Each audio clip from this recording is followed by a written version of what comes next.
curds and whey. But what is curds and whey? Let's find out.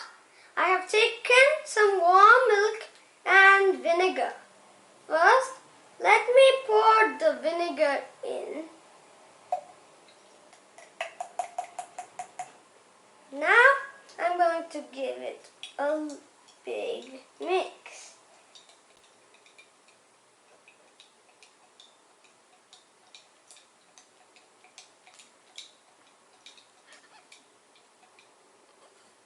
See?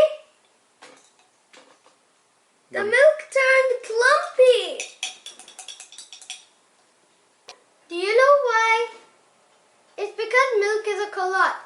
That it means it is made of tiny solid particles scattered out in a liquid. When vinegar, which is an acid, is poured into the milk, then the solid particles would clump together to form curd. The remaining liquid is called whey. This is how cottage cheese is made. It can also be eaten with some sugar.